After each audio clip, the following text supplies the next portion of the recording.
Good morning, everybody. I'm Marcia Smith. I'm Executive Director of Rotary Charities, and we are delighted to have all of you here today for what is going to be a really interesting, exciting, and hopefully stimulating conversation with a national expert, but beyond that, a man who I've only known less than 24 hours, I think has an enormous heart and a great spirit for the kind of work we're trying to do here in our region. So I'm going to introduce Paul in just a second, but before then I want to do a little bit of housekeeping.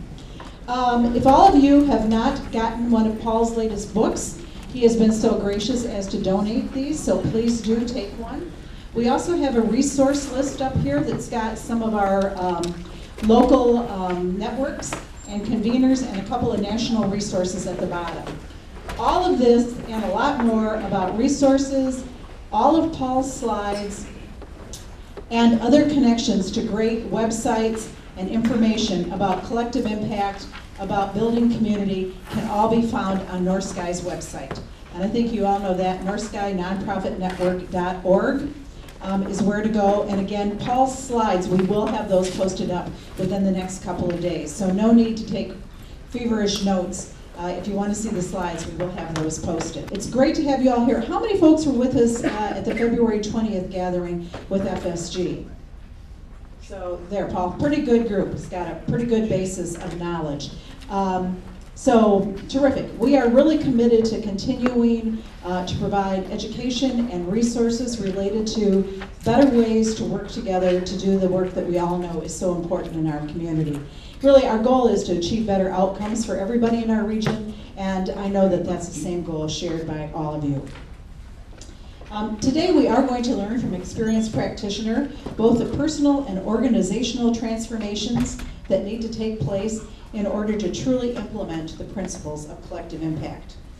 Rotary Charities is always looking for ways to increase our impact, and we believe that we can help accomplish this by providing information, examples, and opportunities about building more impactful partnerships and collaboration. We definitely see this as one of North Sky's roles, providing that exposure to new concepts and new ideas. So in partnership with you, we want to continue exploring those ideas that can help us effectively tackle some of the toughest issues facing our community. Today we have the honor of hosting Mr. Paul Bourne. Paul is the president and co-founder of the Tamarack Institute, which since 2001 has provided leadership in Canada on issues of citizen engagement, collaborative leadership, and community innovation. Tamarack is a nonprofit charity that develops and supports learning communities that help people collaborate, co-generate knowledge, and achieve collective impact on complex community issues. Paul grew up in Fraser Valley in British Columbia as the son of Mennonite refugees. This, in part, is what has made him deeply curious about and engaged in ideas that cause people to work together for the common good. This is the kind of work that he describes as collective altruism. He holds a master's degree in leadership and is considered a global leader in helping organizations and communities to develop innovative ideas that motivate people to collaborative action. His face may be familiar to many of you who attended the February 20th Collective Impact Workshop. He was one of the innovative leaders featured on the FSG video. We are honored that Paul could fit, by divine providence, we believe, Traverse City into his busy schedule. So please join me in welcoming Paul Bourne.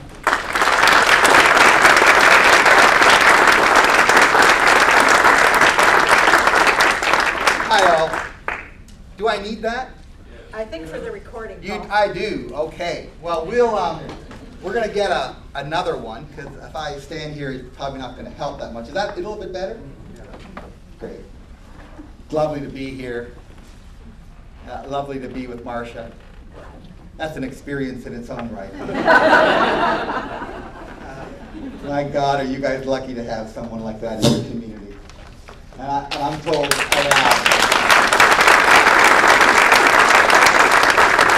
I had dinner last night and I wrote these names down because I'm just terrible with names. It's Marcia, Joe, Becky, Freya, Renee, Brandon, Steve. And I got a great overview of the work that you're doing. And of course I've been reading about it. I probably got the best overview from Peter, the taxi driver, coming back here from the airport. Very proud of your town. And I just got this warm feeling, just getting off the plane. I'd gotten up at 3:30 in the morning to get here. And I was kind of feeling like I was going to drag my butt for the rest of the day. And I got to your airport, and I got outside, and it was sunny, and we kept driving. And, boy, this is beautiful, huh? And this morning I got up and did the Perry P test. Please explain. You want to know what that is? Yeah. Good friend of mine, Stuart Perry. He set up the Kennedy Library on Community. And he's someone who travels all around the world talking about community. He was about 75 when I first met him, and he came into our organization, and we just talked for a little while, and then he said, well, I need to go pee. So he wandered off, and I told him kind of where to go, and he's there. And I'm looking at my watch, 15 minutes have gone by, I have no Stuart Perry, where is he? So I went and followed him, and I walked around, and I found him in the staff room, actually, looking at the staff bulletin board. And I said, so, Stuart, what are you doing, right? At 75, I don't know if any of you, I'm always wondering if I'm going to find my way around, but he's going, well, I just like to know what's going on, he said. So I kind of look at things, and I kind of look at whether this office is clean. I look at the bulletin boards, and there's a lot of do nots, or is there a lot of do's, or is there a lot of just kind of community that's being built? How does it all feel, right? So I got up I was up around 5:30 this morning, and I went for a walk. And it's nice to be going for a walk. I really went for a walk at 5:30 in Traverse City. It's quite lovely, and I just, there's a real sense here of pride in how you take care of this place. And I just really get that. I also love the fact that outside of the hotel, I was at the Park Hotel, and I know Rotary Charities had a lot to do with that. That I come to this, it doesn't even look like a crossing, it's just like a break in the road. There's no white lines. You guys don't put white lines down for your crossing? Anyway, I come there and everybody stops for me. I feel like wow, they must have gone Canadian or something. I walk right by, and so it's just lovely to be here and lovely to be with you. I'm going to see whether the other microphone is going to work before I continue. It's not working. No. Okay, so I'm going to do my best here with this one. Hold it close to my chest. That seems to be working. Normally, because I'm always doing this with my hands. I grew up like that, and it doesn't help out the microphone. If I hold it here at my heart, then you'll always know I'm speaking from my heart. Huh? Isn't that nice?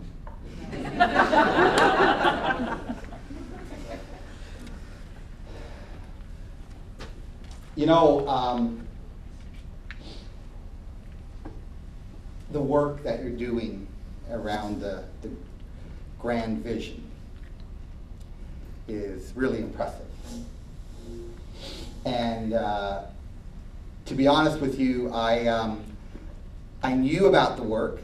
I had read about it, but it didn't really sink in until I was having dinner last night.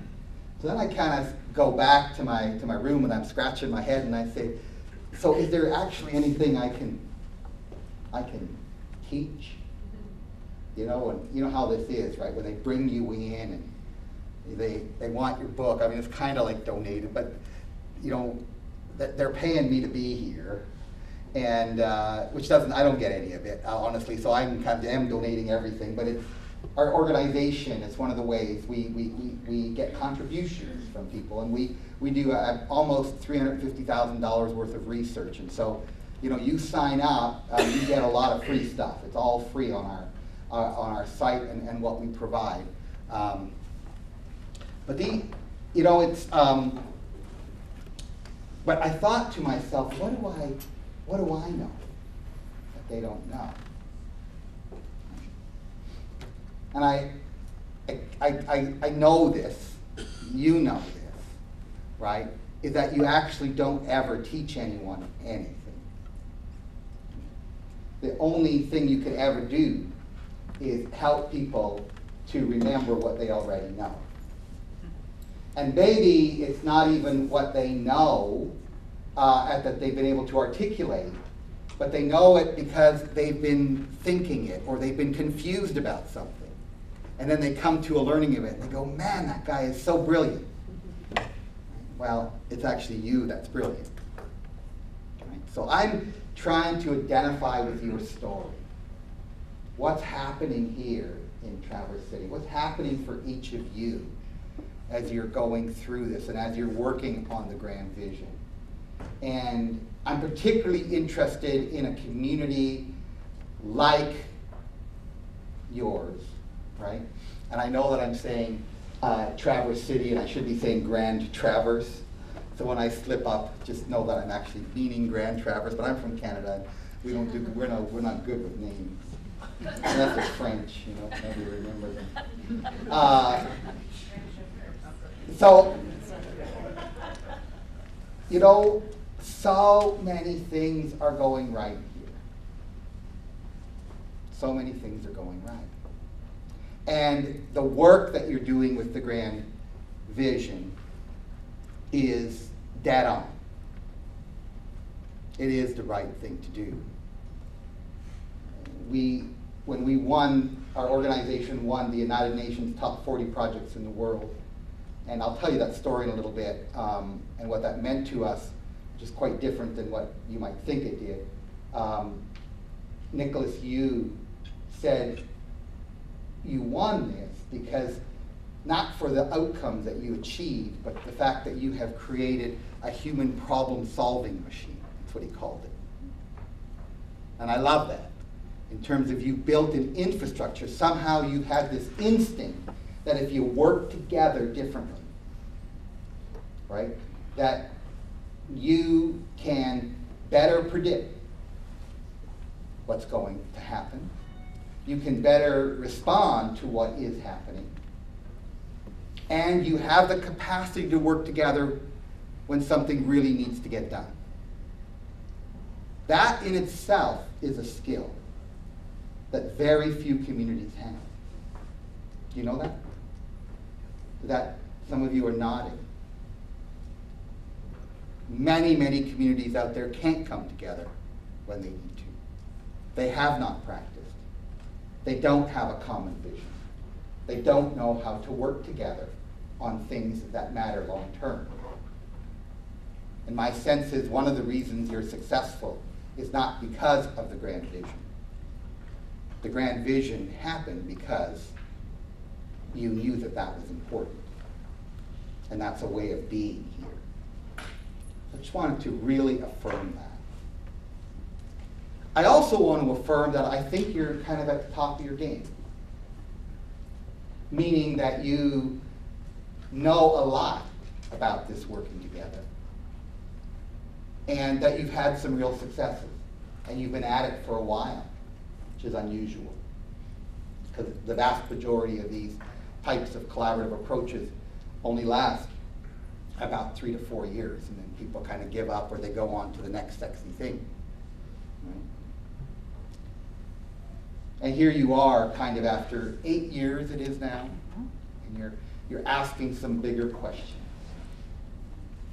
So that's where I think I can be helpful. I can tell you my story of being at the top of the game and understanding that there's a lot of confusion at that point. Because there's a lot of self-congratulation that goes on. And yet there's a lot of stuff in the back of one's mind about saying, but look at all the things that aren't working. Look at all the things that still need to be done. And then there's the biggie, the really biggie. You know, we've done all of this and nothing's really gotten better. I'm not sure that there's anybody here that thinks that way, but in your dark days, doesn't it feel that way? You know, when you look at something and it's just not working, and you know, like particularly I was talking to the poverty reduction initiative yesterday, you know, and they feel like they've been working for 10 years, and yet poverty has not gone down. Right? So then you kind of start to throw up your hands and you say, well, maybe I'm just going to give up. Go sit on the beach in Florida in the summer. 6 months of the year, right? 6 months here. That's probably a lot of people do that. Huh? Oh, yeah. I'm going to tell you my story. But first, I tell you this story to introduce you. So a couple of years ago, Marlene and I, we took our kids to Italy. Any of you been there? Oh, most of, well, a good half of you. It was a big trip for us, you know, and we had saved for several years. But we had just had this sense that this would be the last time that our children would travel with us. You know, they were getting to the point where they were ready to leave the home. And so we wanted to have one big family experience together. Now, since then, we've realized as long as you pay for them, they'll always be there.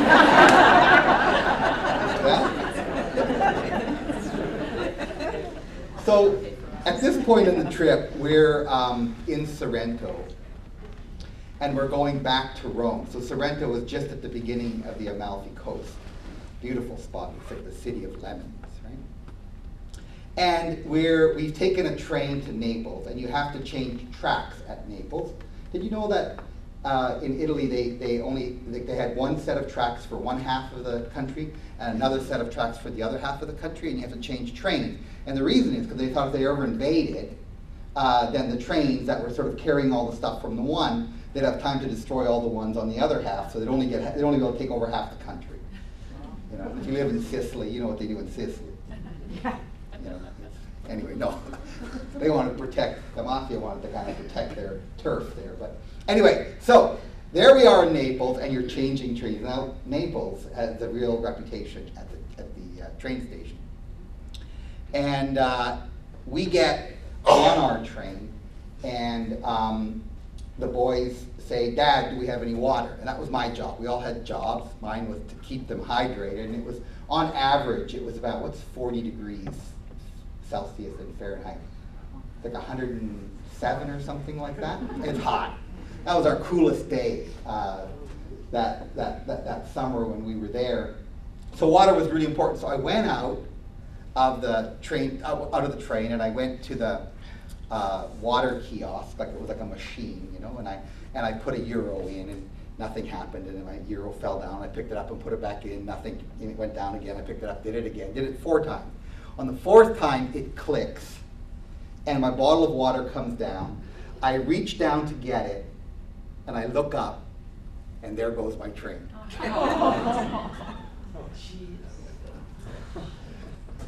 They said I looked like sort of like a Forrest Gump running after it. Hey, wait for me, right? You know, like anybody, you guys know Mr. Bean? Do you guys know? Yeah. Remember when he missed his train? Yeah, our kids were sort of looking. I could see them in the window going.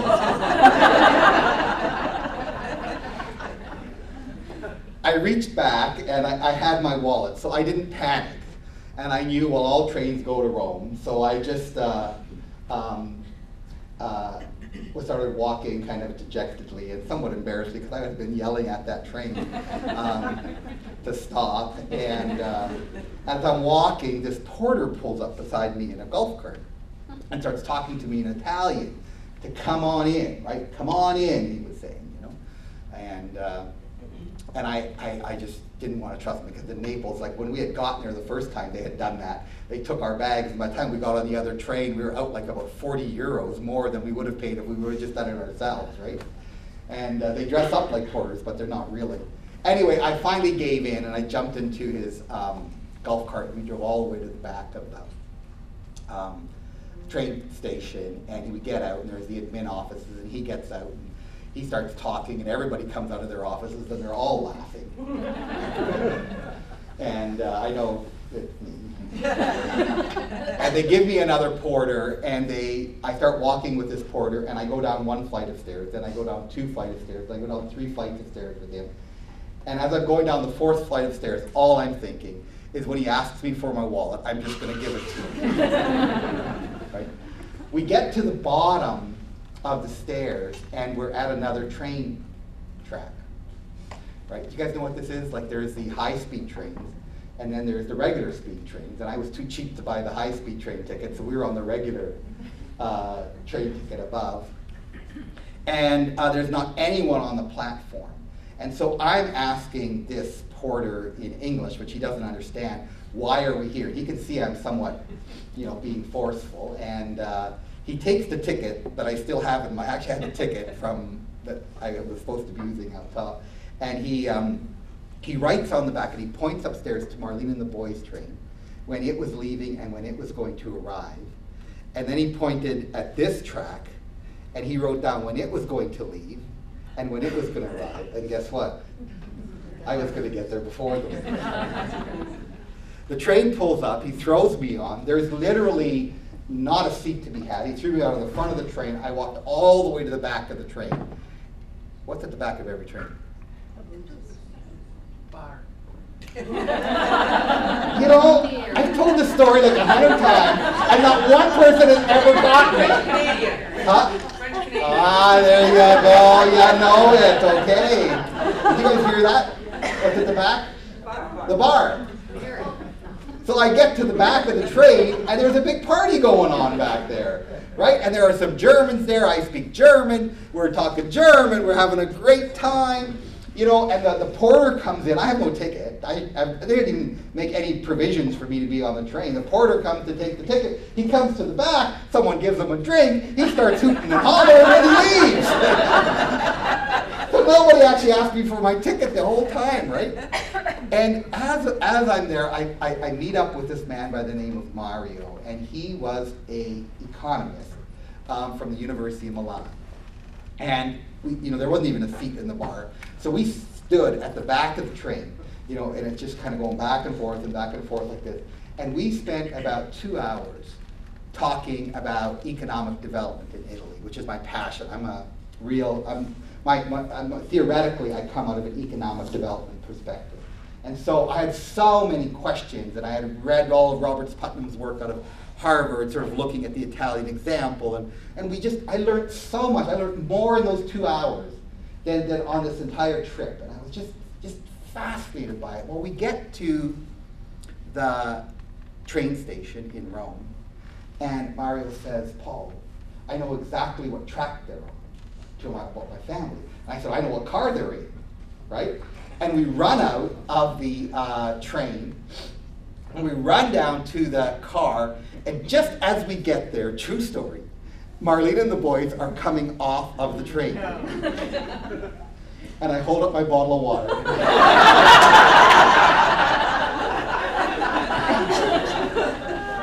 And I say, "Sorry I took so long."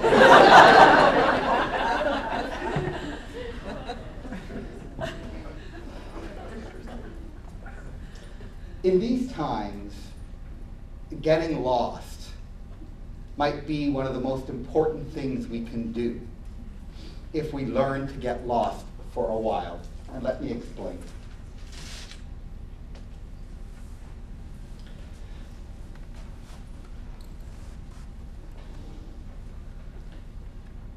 Just because we take the time to explore and think about the future, right, and move to a space of unknowing, does not mean that we're not being productive. Carolyn Milne, oh, Marcia, how you remind me of her. She was one of the greatest community developers that I ever knew, one of my great inspirations. She took the Hamilton Community Foundation from 0 to $100 million in assets. And when she took her community for 1 year, her goal was to get them to be lost for a year, to move her community into conversation for a year, right? To try and deeply understand why it was that such a successful community would still have so much poverty. And she knew that if they all came to the table with answers, their answers, they were not going to move forward. So I know there are 6 tables in the Grand Vision, or is there 8? 6. Plus PRI, plus early childhood, plus... That's why I get confused, yeah. So there's lots of collaboration. 6 plus, right? So the notion of going into that work feeling like we know what needs to be done. When I looked at your evaluation report that you sent to Kellogg, you know a lot, maybe too much. and you start to generate all of that, you're working on everything you know. That it's hard sometimes to ask that bigger question. What don't we know? Why is this not working the way that we thought? What's keeping us from being successful? So sometimes, if we slow down, get lost for a while, particularly if we've been at it for a long time, to take the year of getting lost, we can move to a whole new level of productivity. So sometimes we have to go slow to go fast. The other thing that I find really important around this notion of getting lost is being able to connect the diversity. So often we start working in our silos. And I know that the Grand Vision is trying to break across silos. But still what happens is that there's work to do. So we break into our 6+ working groups, and we have time for that. And soon we start to see the world through that lens. And that's what we need to do. And then we have not broken down this notion of us and them. Instead, that continues to arise. What we do a lot in this year of getting lost in our poverty reduction work, I'll tell you a little bit more about that in a little while, is that we want desperately for people to meet each other. And so we get people from all levels of government, people from all walks of human services, social services, voluntary sector, from all walks of the business community, small, large, medium, retail, manufacturing, and people who are living in poverty. We want them to meet each other, to have conversations with each other, but to meet each other as people, not as sectors. And in meeting each other as people, hearing their story, engaging in their story, learning about each other. That's in many ways why I wrote this book. About how then do we deepen the community, because one of the things that is so important in all of this is that we know each other, that we know each other's story, right? That we're enjoying each other's company, that it's fun to live in Traverse City and surrounding areas, that we're taking that time, that we're taking the time when we're implementing the Grand Vision to celebrate, to have fun, because that builds resilience for the work. To somehow cry together, to somehow build those types of relationships and partners. And I know that you're the size of community where knowing each other is not that hard, and many of you do. But I know that the tradition of bringing chicken soup to your neighbor is falling on hard times, and it needs to be revived, because we don't often know how to help each other. I think that becomes another primary driver in all of this, is having fun together, learning to care for one another as human beings. And so when that person is homeless on the street, right, what did it take for us to ignore that person? How long did it take? I'm so curious about that question, because it's been on my watch. I've been at this for 30 years. And I remember 30 years ago, we didn't walk by homeless people, not in our part of the world. So during my watch, we figured out that homeless people are homeless, and we can't do anything about it anyway. And if we try to help them, it's just going to take a long time, and eventually there's just going to be another one. So we're just going to walk right by them. And you know what that does to our souls? Yeah, every time we do it. Every time we know that a friend is ill and we don't have time to help them, They don't even know what to do because, well, they can just go to McDonald's or someone, they can do takeout, they can order pizza. I don't need to bring them a meal. How many of you still do that though? I mean, I just wanted to be curious. There's still about a quarter of the audience still does bring food to people when they're ill. Those simple things. Huh? And then what we have found is that it's actually that deep-rootedness. When people have that sense of community, not just a sense of we're a group of people that are trying to make things better, but no, they're people who care about each other. And they take the time to care for one another. We find that those are the people that most often are the ones that are working to make things better for the future, for their children, for the world. We just know that if you're looking for social change, if you're looking for better communities, it's when there is a deep sense of community that you're going to have those types of communities that are going to be strong. And that's why I really encourage you to read the book. It's an easy read. It's a lot of fun to read. But it's about this. And it's kind of going back to the roots of all social change. And that is when we know each other, when we care about each other, when we learn to rely on each other, then this work of becoming a better community, working on social change, is so much easier. I'm going to tell you my story of getting lost. It starts when our organization is being recognized by the United Nations as one of the 40 best practices in the world. Kind of a proud moment, not just for our organization, but we were owned by a lot of people.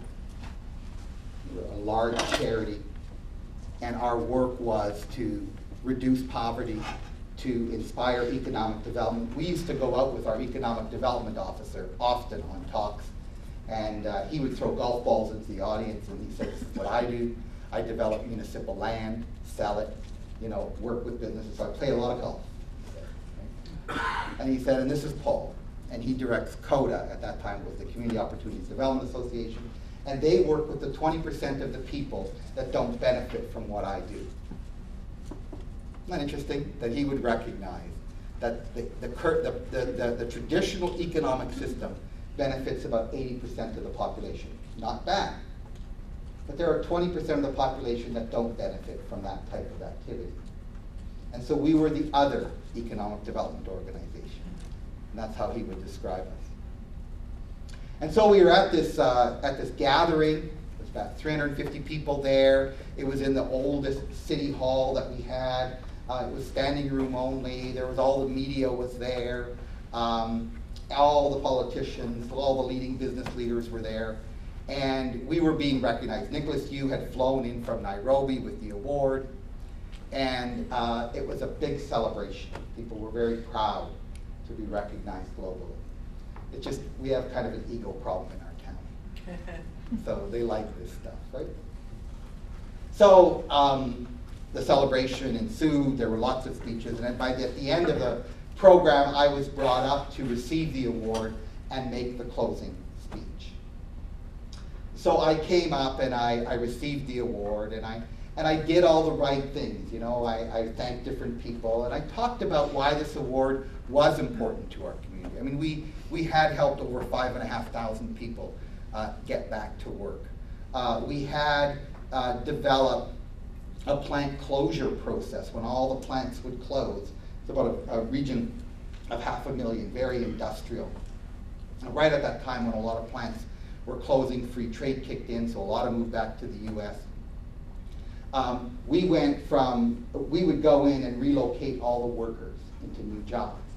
And the traditional norm for that type of work was about 57 to 58% of the workers would be finding new jobs. The rest would have to retire, or they wouldn't find new jobs. And by then the consultants were done and moved out. So we started our own program that we would go in, and we had a 100% placement guarantee. And we placed 98% of all the workers It was very big for our community to know that they had that kind of an asset. We had helped over 1,200 small businesses get started. And these are people who are unemployed or on the dole. What do you call it here? We call it welfare or the dole.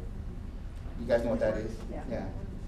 And we'd help them start small businesses, and we had our own chamber of commerce for them, and we had our own buying clubs, and we had our business action centers, and KPMG did an independent study of those businesses, those 1,200 businesses. 82% were still operating after 5 years, which is always a magic number. Still many, many of those businesses are still operating now. I shop in them all the time. So in many ways, we deserved this recognition. We had done very, very good work. So I said, but I find this award perplexing, and I'm going to share with you why. I said with the audience. And I said, you know, that to get this award, they measure your 10-year progress. So they look at your work for 10 years, and they say, what did you achieve? And then what they do is they sort of create measures, and they compare you to others, and they see whether you've created anything of global significance. I said, do you realize, though, that in that 10-year period, poverty actually increased by 5% in our community? You see where I'm going? So we were recognized as the best in the world by the United Nations for all of these things. But at the end of the day, poverty increased by 5%. So I said, I've been working a lot with the private sector lately. And I've been hearing, particularly from public companies, that when you lose 5% of your company's wealth, you actually get fired, not recognized. And I said, with all due respect, I feel that maybe you should be firing me today, not recognizing me. And I left the stage. You can see how that didn't go over so well. A month later, we had orchestrated this. A month later, we launched Opportunities 2000. And Opportunities 2000 was first and foremost an exploration about how can the best in the world not be good enough. How is it that we could have the best social program, the best economic development programs? You should see our town. It is so similar to Traverse City. It is beautiful. It is breathtaking how much we care about our community, how we are tied together as a people, how much pride we take in what we call the barn raising. It's kind of a Mennonite thing that when a barn, you've heard through Amish, barn burns down, we all get together and we build it up. The Governor General of our country is from our town. That's his favorite story, is the barn raising. And that's who we are as a people. So when we would go into this year of getting lost, of just trying to understand what's going on, because I was taught that when you're the best, you win. So then to be recognized as the best and to recognize we lost. And we can take this award and we can be proud of it. And in some senses we really were. But it does beg the question, right? How then do you not be able to make progress on the issues that are most important to you? We were set up, if anyone was set up to end or reduce poverty, it was us. So we had to go into a period of real soul searching. And what we did is we brought together people from the private sector first. And we said, we need your help. We don't need your money right now, but we need your brains and your passion. We know that you care about poverty. We know that ending poverty is good for business. And they came in droves. Then we went to all levels of government and we said, look, the last thing we want is your money. Matter of fact, as soon as you give us money, everything goes bad. So for the first 2 years, we're going to actually create a moratorium on any government money. And you're going to give us your most precious asset, which is your people. We want your brightest, your smartest, the people who are wasting their time in government. And we want them to be working with us on this issue. And they sent them. Then we went to the voluntary sector and we said, if you come with answers, we don't want you. Because the voluntary sector isn't as clean and bright as you might think they are. There's a lot of competition going on in there. There's a lot of hard fighting people. There's a lot of people who've been essentially brainwashed to believe that what they're doing is the most important thing, and that what others are doing is less important, because that's how they get ahead. I was one of those. So we said, you gotta leave that at the door and come in a different way. And then we went to people living in poverty. You know why? Not because they were poor. Because we understood that the people who would most benefit from our success would be people living in poverty. So, the business sector in particular told us, you've got to get the people who most will benefit from our outcome at the table. Isn't that interesting? That's a whole different reason for bringing people out of poverty. So almost any issue you're working on, there's a fourth sector. Huh? There isn't just those three sectors that we're always taught, business, government, and civil society, or the voluntary sector. There's a fourth one. And that fourth sector that we really believe in is the people who will most benefit if we're successful. And how do we bring them into our work? That's the question. Right? How do we bring them into our work? And so we went and we approached people living in poverty and we brought them to the table. And we all started talking. And the first thing we did is we just asked questions. Got all the questions that we had and we put them on the table. Because we knew we needed to get lost for a while. We needed to understand what we didn't know rather than what we knew. We needed to get into understanding the complexity of what was going on, right? Things get very complex when you are the best, and yet things aren't working.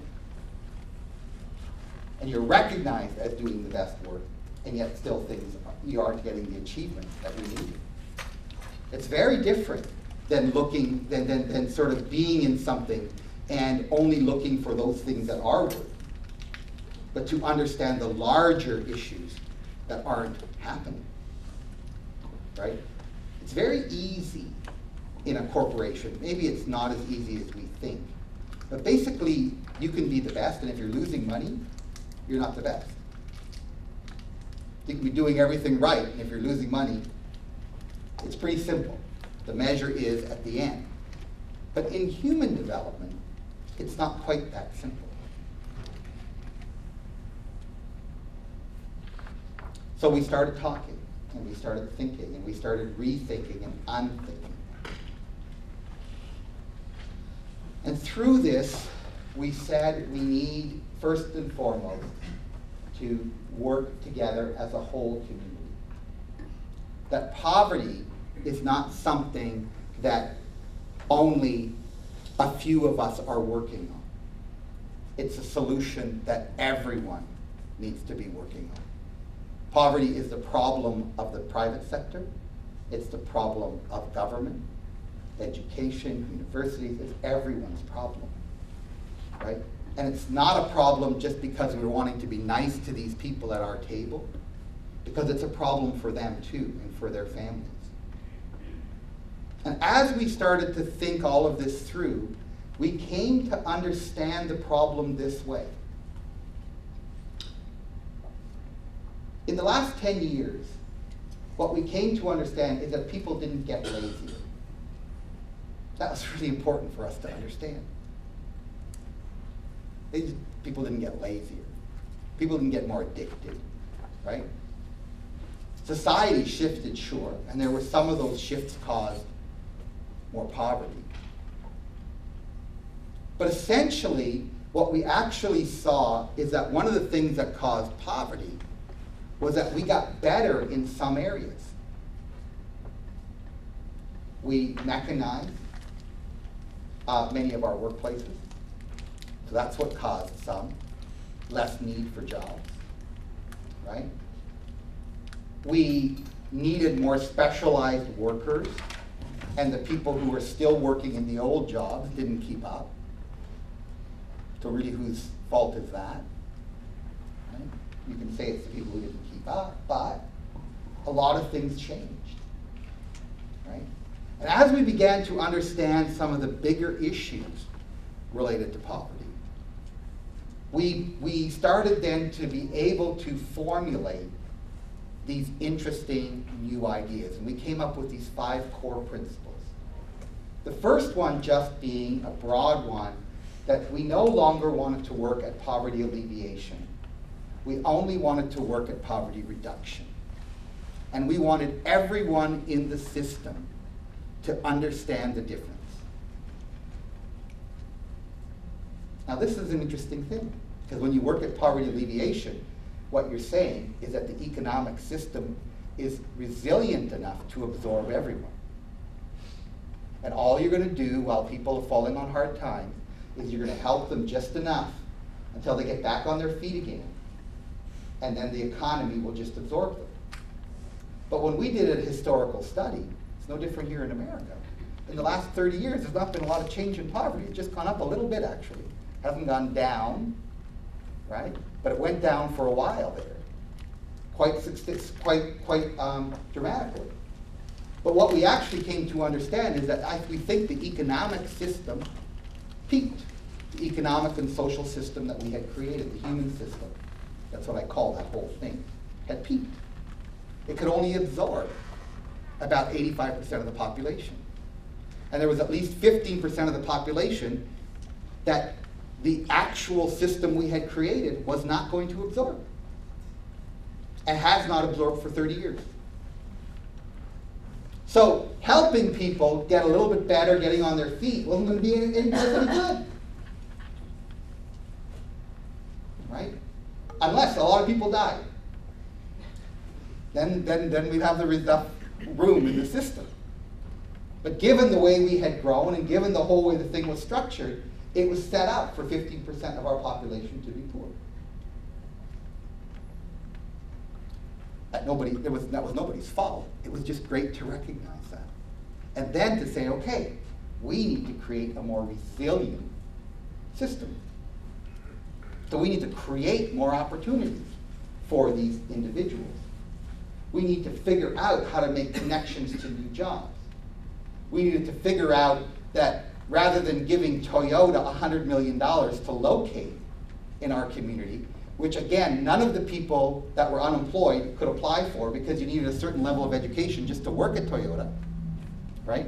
And to recognize that it wasn't, and there's all these stories, but it helped us to really understand and rethink what kind of economic development we would do in our community, how that would affect people who were low income, what kind of programs we would put into place, what kind of training we would put into place, and the whole system just suddenly made sense to all of us. We wanted to reduce poverty. We didn't want to alleviate it. Our mantra was, we want less poor, not better poor. So for those of you who are thinking, I didn't think we were here talking about poverty, this story is an allegory for all of our work and ways of thinking. It doesn't matter what you're working on, one of the key things to try to understand is, what are your questions? Why is it not performing at peak level? Why do you feel that we have plateaued? Right? And how do we take it to that next level? The second thing we learned is that we got to work comprehensively. That by working at 100 different little issues wasn't going to make progress. Because the fact is that every one of those 100 little issues were connected. So they only make progress if we understand that. So in the homelessness sector, giving someone a home, right, an affordable home, does nothing to help them end poverty. Even giving them a job does nothing to help end poverty. Because if you've given them a job and you haven't dealt with their addiction, you haven't given them a stable home, you haven't dealt with their mental health problems, you haven't given them proper training, that job's not sustainable. They're not going anywhere in that job. They're probably going to lose that job, right? Which is one of the myths of poverty. The vast majority of people who are poor work. They just don't work 52 weeks of the year, and they just don't work 40 hours a week. This is interesting. So, when you start to understand deeply what's going on, you got to find out that if you're going to move someone out of poverty, you got to deal with all of it. Interestingly enough, how does the system that we set up? I just laugh. We had 49 employment counselors. And what did we do? What were we thinking? Okay, someone would come in, they'd be unemployed, and we'd give them, we have this matrix, right? So we give them 7.3 barriers to employment. Right? Well, so the unstable housing, marriage broke down, mental health, addiction, you give them everything that's a point, right? And one of those were that they don't know how to look for a job. And that's where we came in. So out of those 7.3, we were able to take care of 1 point. Help them with a resume, help them with job search, and send them on their way, right? Sometimes we'd give them a list of the other 6.3 people, 6.3 things that they could, that they needed, and we'd send them out, they'd have to go find them. Can you imagine, if you were to buy, what is this? This is an iPhone. An Apple. Yeah.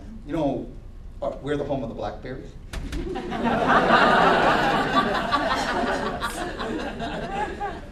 That's what it is. Can you imagine if you had to go to 6 stores to get this phone activated? Can you imagine? And every one of those stores, you have to do an intake form, right? And you actually have to do a little bit of crying each time to get any really, really good help. Like you got to be in serious need to get serious help. Okay? Can you imagine how many of you would buy this phone if you had to do that? But just think of what we do in our human system. And somehow, we're all thinking we're doing such great work. And the reality is, all this person says, I need to get my life together. I need a job. I need a good place to live, right? I want to do it. I want to reach out. Some things went wrong in my life. I want to change.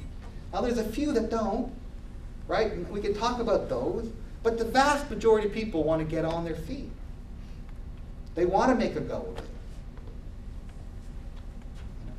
So just imagine, right? So we said, we've got to figure that out.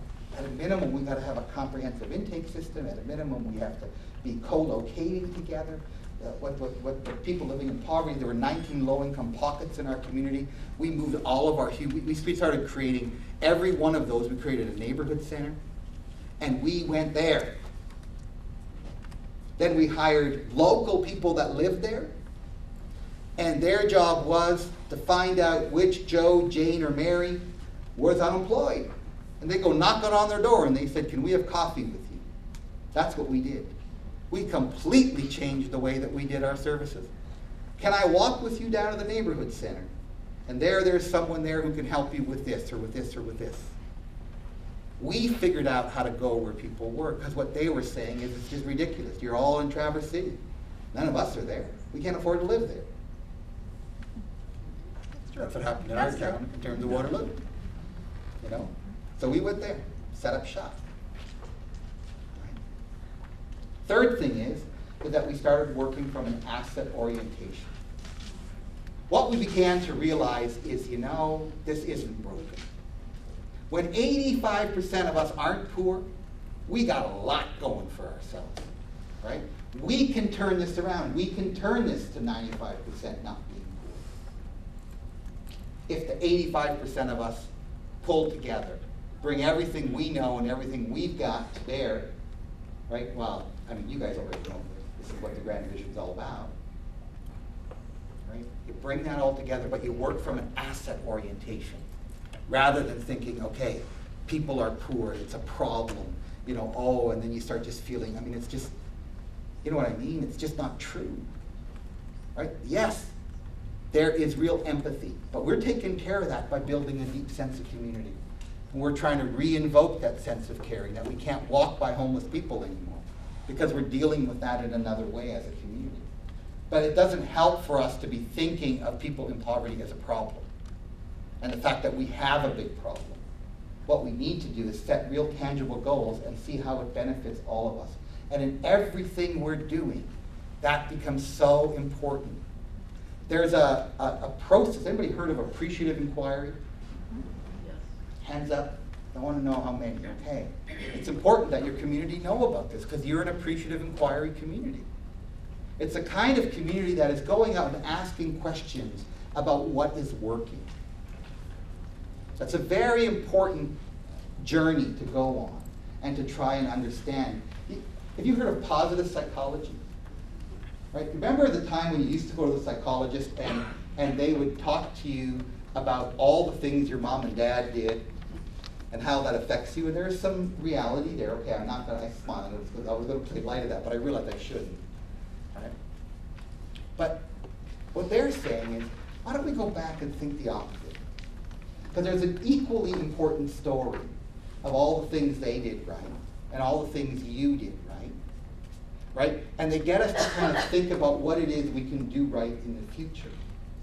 Right? And there's all this thing about what are the things that we can do well versus the things that we don't do well. Anybody realize that Tiger Woods, other than all his faults and failures that have come to light lately, still one of the best golfers in the world, right? Guess what he is in the sand trap? Any guess? Anybody watch Avid Golfer? He's number 72 in the sand trap. Guess what Tiger Woods avoids? Quick, anybody? So this type of asset orientation and thinking about working that way, there are things that work really, really well here. And there are things that don't work so well. Right? The first thing I always do when we move into that point of questioning is I say, what are the things that are working really well that we can build on? Because you don't have to be good at everything. Right? So this asset orientation is a key thing on each of those 6 issues that you're working on. Right? Build on your strengths. Doesn't mean that you don't shore up your weaknesses, but you need to understand those. But there's so much of this work is identifying problems and fixing them. There's something innate with us as human beings that love to fix problems, particularly mothers. I had so many problems, that needed to be fixed. The fourth one, which you already understand, is multi-sectoral. So none of our working groups were one sector. Why? Not because any multi-sectoral thing works better than any one sector, though at the end of the day it might. It's just that single sector solutions never work properly. And they are so hard. That's what I was saying to the Poverty Reduction Initiative, right? The more you get people from one sector around your table, from the voluntary sector, it's just really, really hard. I don't know, in a sense it's because we all kind of believe we know the answer. So in some ways we're positioning ourselves toward some sort of small niche, right? Then what we want to do is we want to be champions of that answer, because it's our answer and it's what our agency does, right? The other thing is that we all think we're talking the same language, so we take a lot of things for granted, right? And we're basically all looking at things through a very similar lens, which is problematic.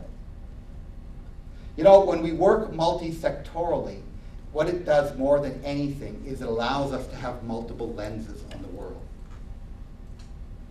And this is really important. Our worldview is really important in all of this work. So the glasses, right, are a good metaphor. When I look through these glasses, right, I have a worldview. It's a way of seeing things, right? So I start to look at who's in this room, and I start to, and all these different reasons, but my worldview is shaping what I'm thinking right now. And it's shaping what you're thinking right now. Right?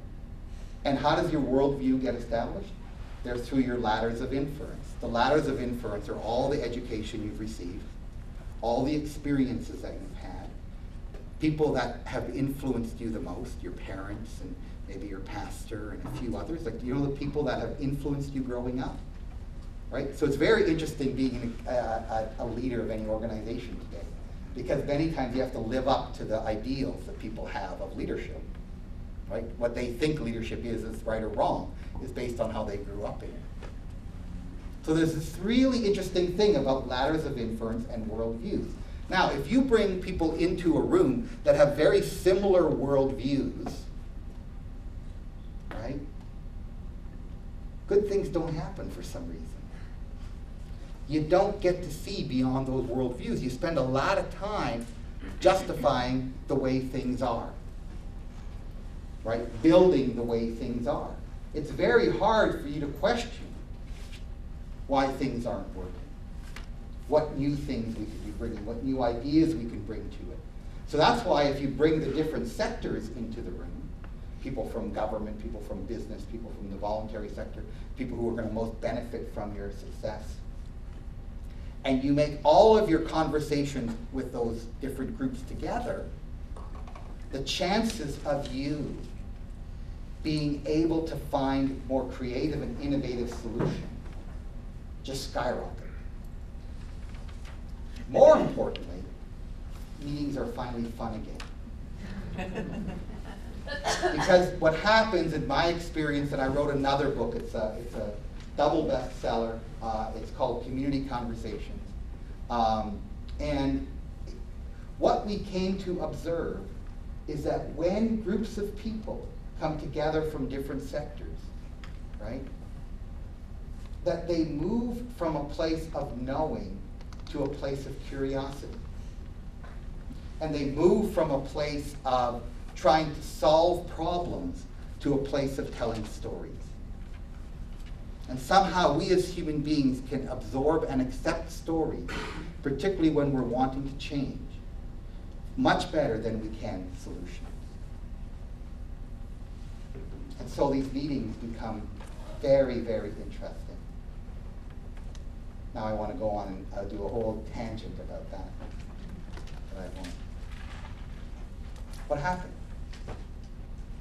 Oh, sorry, one last one. So we moved from poverty alleviation to poverty reduction. We started working and thinking comprehensively. We became asset-oriented. We became a multi-sectoral team. And lastly, we adopted a process of learning and change.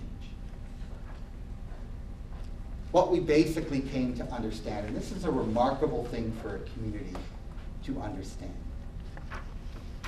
we just came to the agreement that there is nothing we can change. Isn't that interesting? Unless we were willing to change. So what we would need to do as a community is learn together. Learn together, think together, be together. And we would begin to learn what it was that needed to be done, and we would work together, and we would change as a community. We wouldn't change it, we would change us. But I just thought that that was the most remarkable gift that a group of people could come to the conclusion around.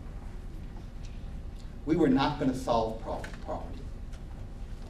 We were going to live in such a way that poverty could not exist. And we had this lovely question, how then would we work in a way that, how then would we work differently between each other? And how would we be different within in such a way that poverty could not exist? And that meant that a lot of us had to own our own attitudes about the issue. We had to start to think through what was going on. Right? We could no longer walk by the homeless person without trying to understand their story. And that made all the difference. That decision alone closed the homeless shelter. Out of all of this talking and thinking, we declared, this is in 1997, that in the next 3 years, Waterloo region was going to create the lowest level of poverty in Canada. Now, that wasn't such a stretch because we were second lowest and we like to. But we needed to move 2,000 families out of poverty. And we bound together as you would never see a group of people. We set targets. We knew so much about who those people were. And we moved toward that goal. Now, at the end of the day, we never got there. We got 1,642. I remember that number. Because at the end of 2000, that's where we were. But by the middle of 2001, we had surpassed our goal. We were at 2,400, and we just grew from there. And the way Stats Canada works is that you can't really know until 4 years after you have achieved something, because they do stats, and they take 4 years to give it to you. I just think there's something wrong with that one. It's almost useless by the time you get it. But anyway, we were done our campaign by then. We were working on a different one. But the thing is that what we came to realize is that, yes, we were the lowest. We had achieved that. We had done, and in some ways it was because of the auto industry. And the other one was Windsor, so it's next to Detroit, had gone down. They were the lowest, and now they were second lowest. So, I mean, the factors are many. But one of the things that was most remarkable is that we were the only community in all of Canada that had eliminated place-based poverty, meaning we had no significant pockets of poverty any longer. So by moving into all of those low-income neighborhoods and working where the poor were, right, did a whole bunch of things, including getting our developers to start building more upper-income housing in those neighborhoods. So what we did is part of what we agreed to is that we weren't going to have those types of neighborhoods any longer. That we were going to spread out where the poor would live.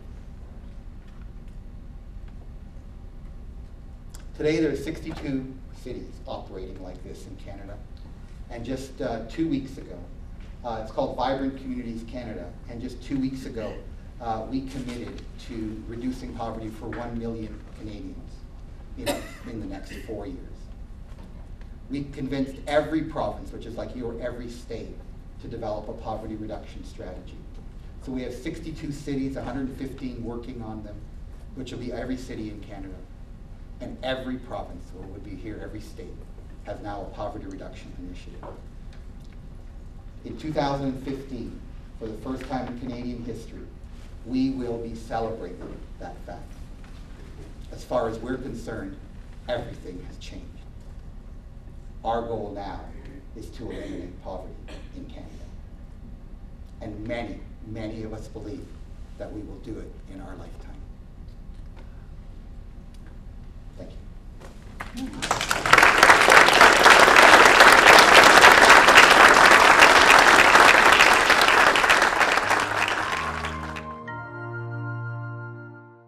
How many of you were here, what was his name again? David Phillips. David Phillips, around the collective impact. Okay, a good portion of you.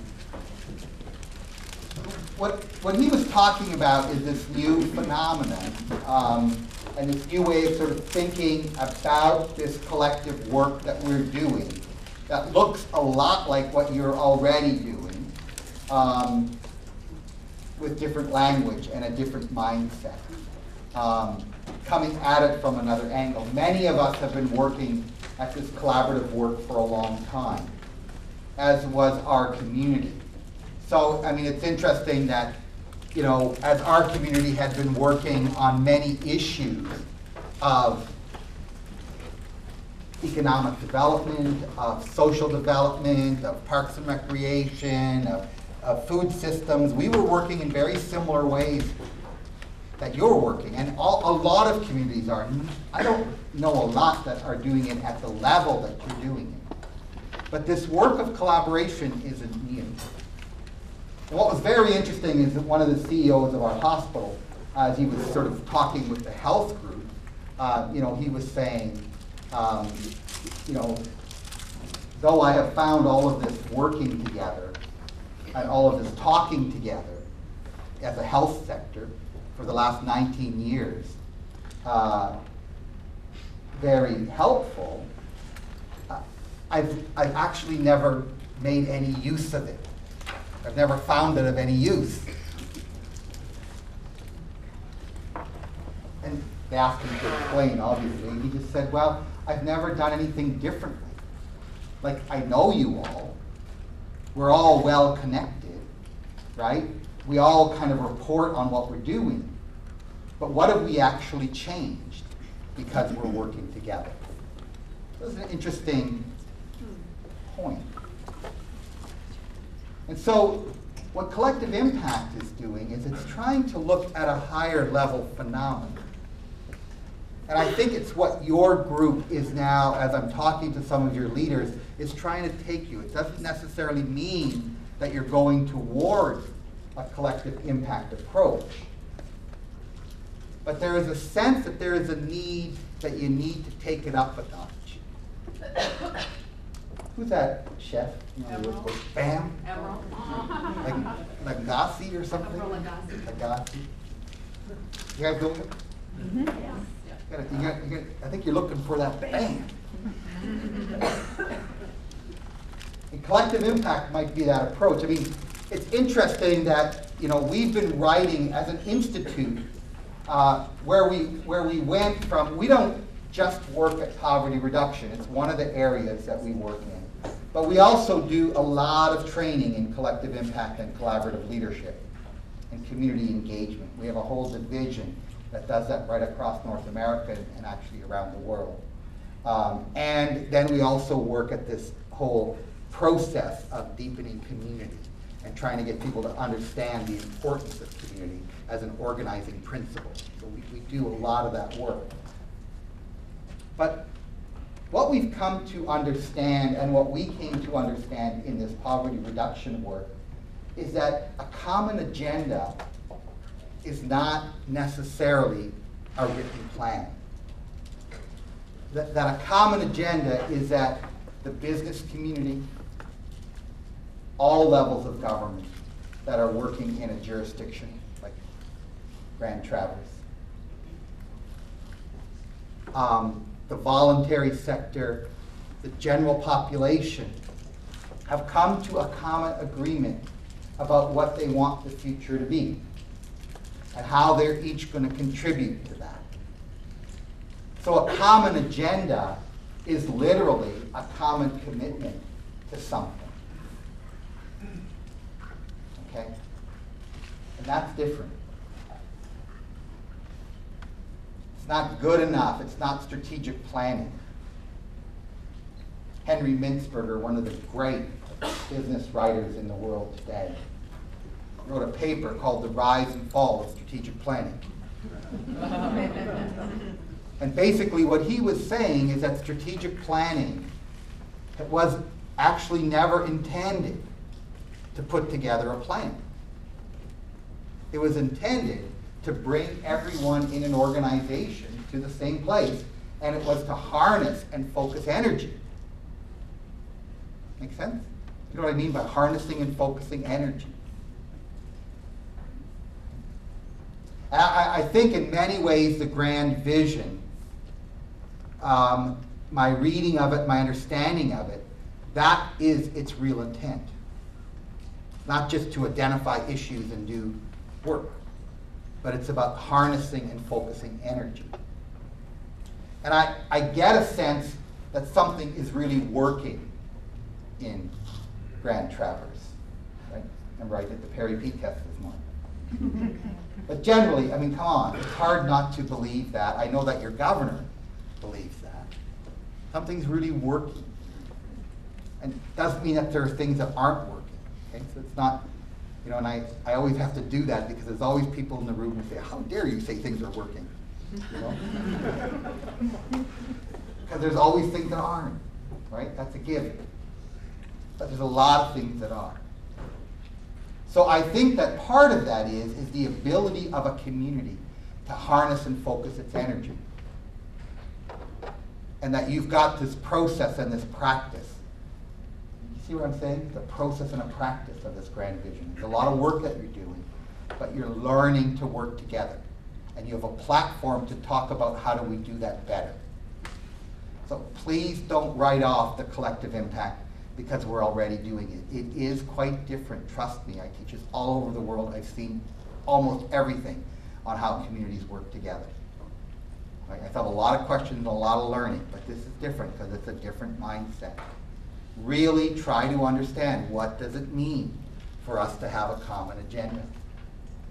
I'm going to Des Moines, Iowa, right? Another remarkable city. I'm doing a fair bit of work with them. And what they've done is, as part of their grand vision, they've come up with 3 very measurable goals. The one is that they want every child to be healthy. They want that to happen in 10 years. They know exactly how many aren't. They're going to cut poverty by 50% in 10 years.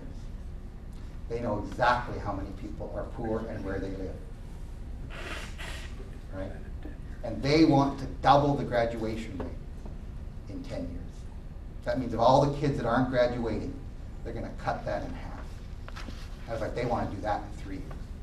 Because they basically know you don't graduate from high school, it's a ticket to poverty. So they're very clear on their outcomes. And so what they're doing is they still have all of their working together goals, they still have all their other working groups, but what they're saying is they're going to focus on what they consider to be the 3 pressing issues of their future. Isn't that lovely?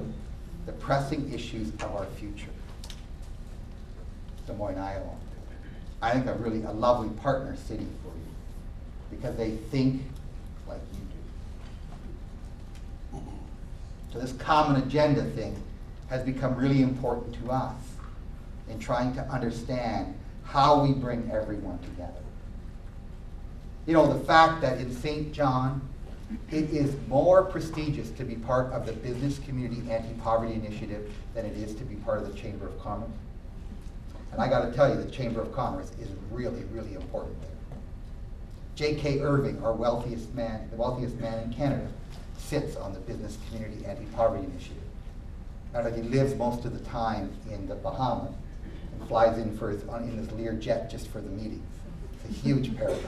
And yet, when he found out that when women went back to school, single moms went back to school who were living on welfare, and they got their welfare clawed back when they got financial assistance to go to school. When he found that out in the meeting, he pulled out his cell phone and he called our premier, which is the equivalent of your governor, in the meeting.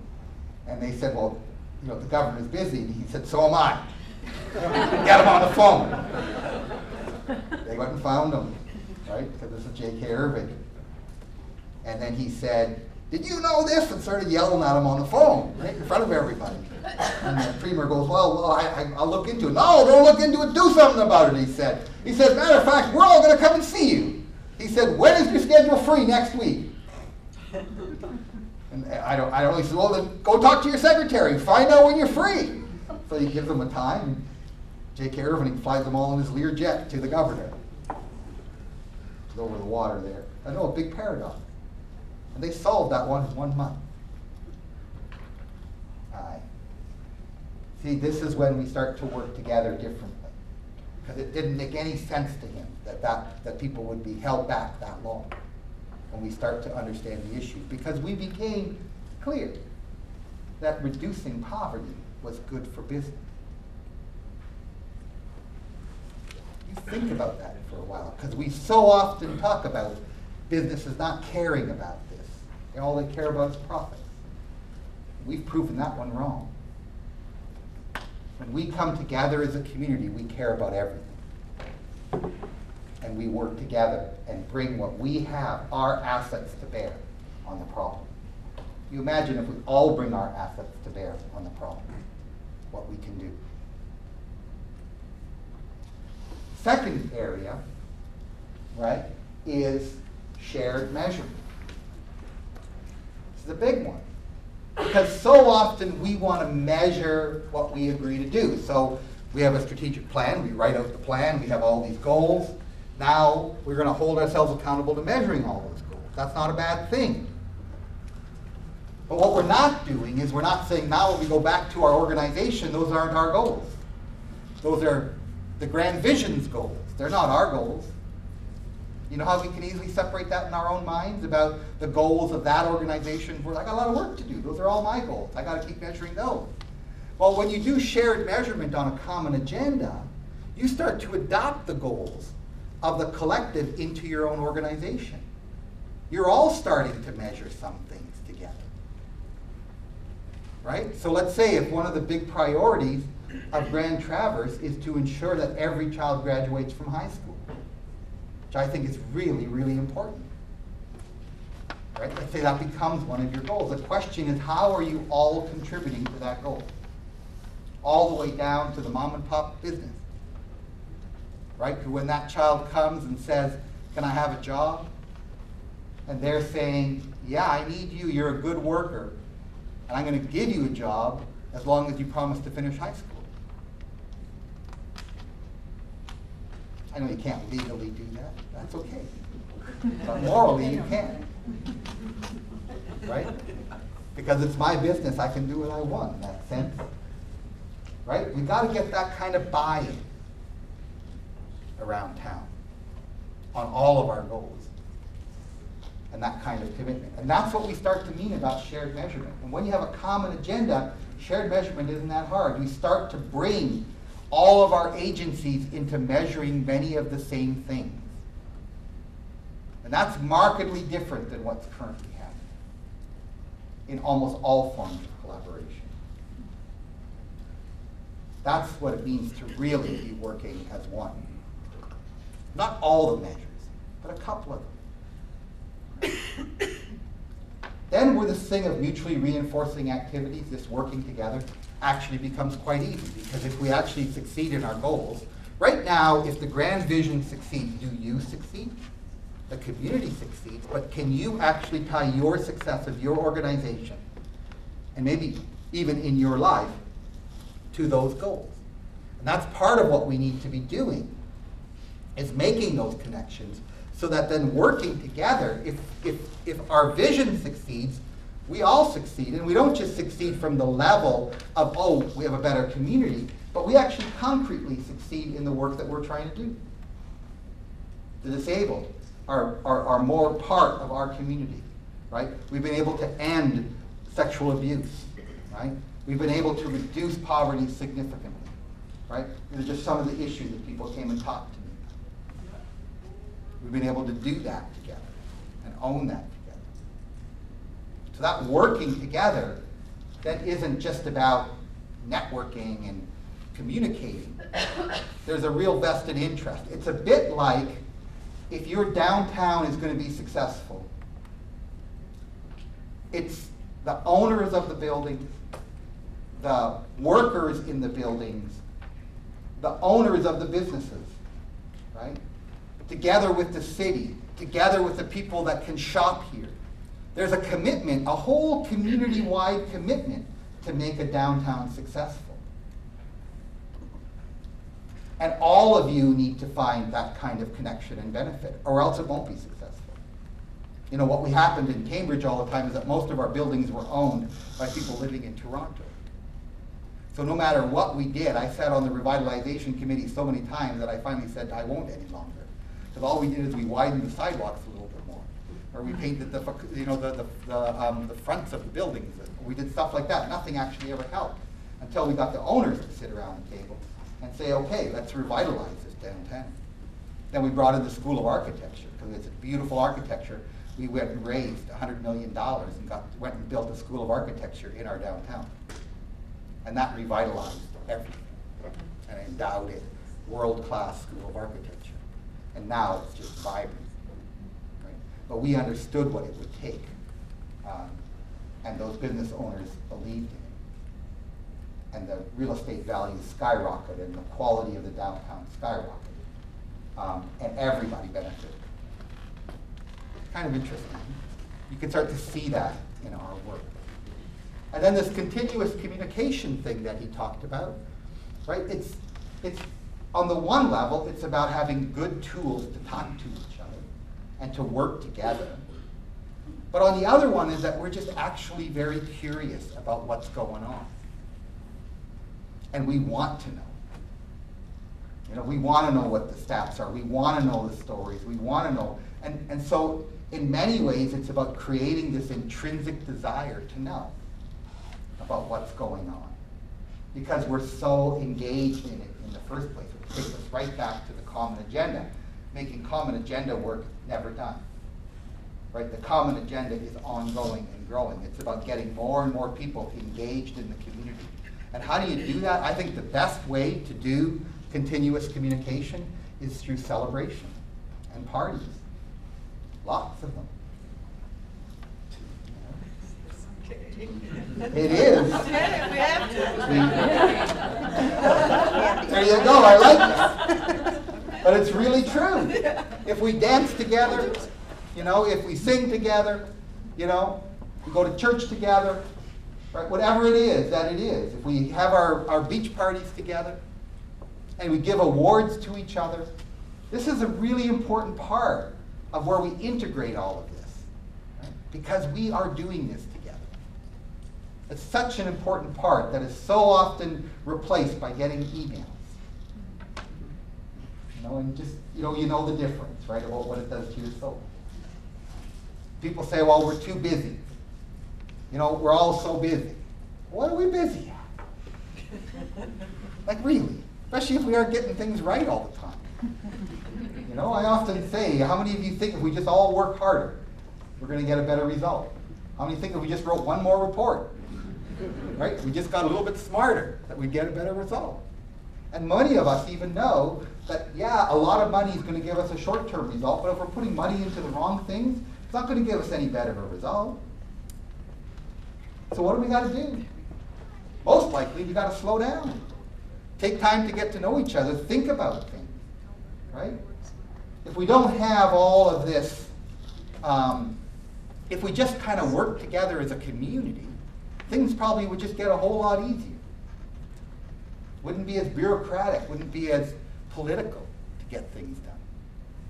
And we'd see things like J.K. Irving picking up the phone because he got a connection to the premier and we got something changed in a month that would normally take a 4-year process.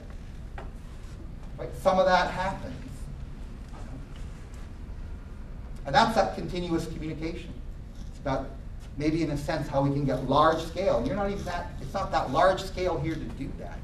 You're small enough as a community to be able to make that happen well. And then lastly, the role of the backbone organization. I find this curious.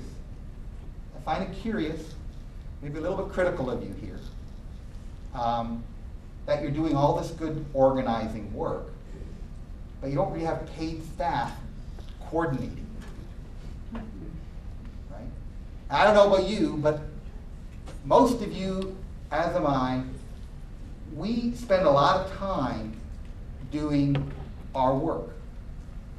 And so when we come to something like the Grand Vision, we come there as volunteers and we do that work willfully. And when we're not willful, Marcia comes and talks to us.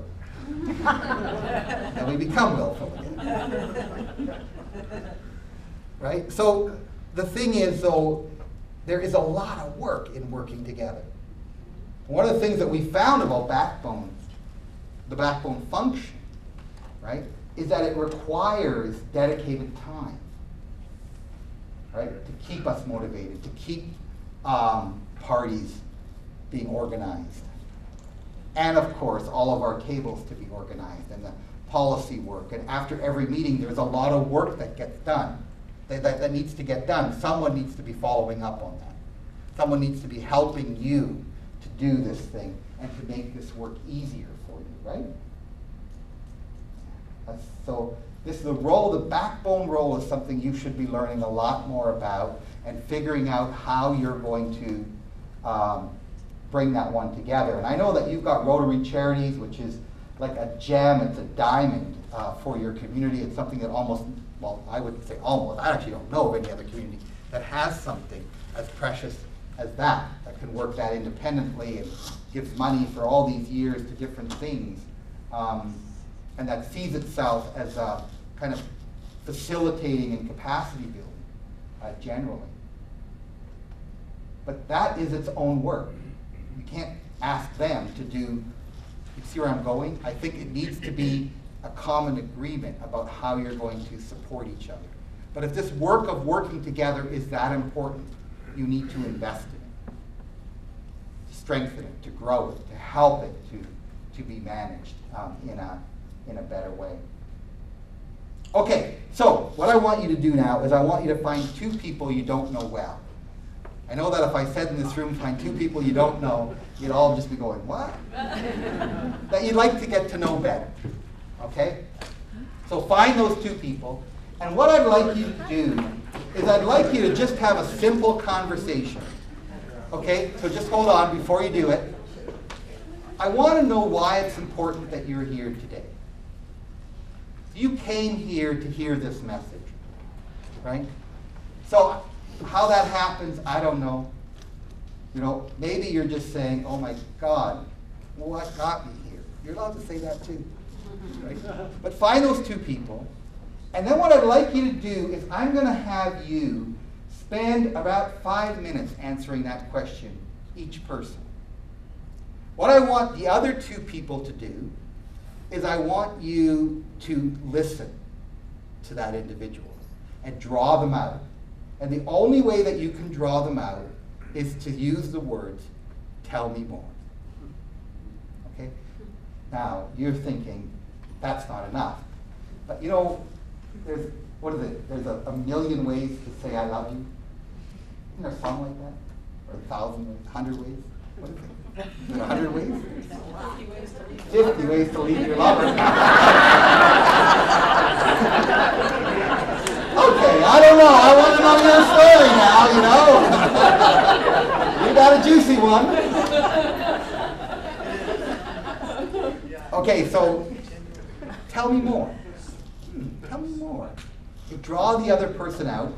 When you're sitting together, I want you to face each other. I don't want you to talk, like, you got to find a way to get three of you to face each other. So pull yourself out. Stand up if you want to, right? But look at each other in the eye when you're sharing. And just say, why is it important that you're here? Right? Why did you come to celebrate the Grand Vision? Why did you come to celebrate Traverse City or Grand Traverse? Why did you come here? Why is it important that you're here today? Share your story with each other. Each of you gets 5 minutes. I will say, time to move to the next person. The gift I'm giving to you, right? Wives will particularly appreciate this, right? Is that someone's going to listen to you. My wife always says, don't give me advice, just listen to me. So I always have to come back to this exercise to do that.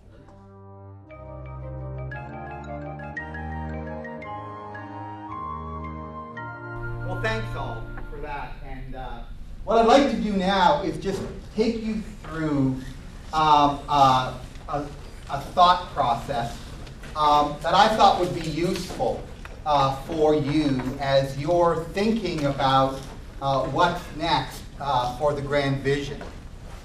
And Or your other network. or your other networks, yeah. So I'm just assuming that you're eventually all going to become one big network. And that you're a network of networks in some sense, right? This is kind of a metaphor again. As you can see, just like I was using stories as a way for you to think about your ideas and sort of looking at even the issue of poverty because that's the one that I'm closest to, but to have you kind of use that in your own thinking about your own processes that you're involved in. And this is a metaphor that I wanted to show you. I love this. You don't see something until you have the right metaphor to let you perceive it. You know, you've got to have a story in a sense that you can keep, or an image that helps you to understand something. Or as Carl White said, believing is seeing. Here's the key ideas of what we're calling the eco-cycle. And essentially what I'm going to take you through is looking at the role of or a life cycle of an idea is essentially what I want to take you through. And the importance of ideas going fallow for a while, or even destroying ideas for a while in order to allow new ideas to emerge. And this work comes from a man by the name of Buzz Halling, who's a biologist essentially. And his basic thought was, he basically studied ecosystems and forests. And he worked for the Forest Commission, and he basically was trying to understand what happens during a forest fire. And then he got interested in leadership. And he started to say, what can we learn from forests about leading people and ideas in particular? And this metaphor comes from that. Basically, here are some ideas I just want you to engage in before we look at the eco-cycle itself. Form versus essence.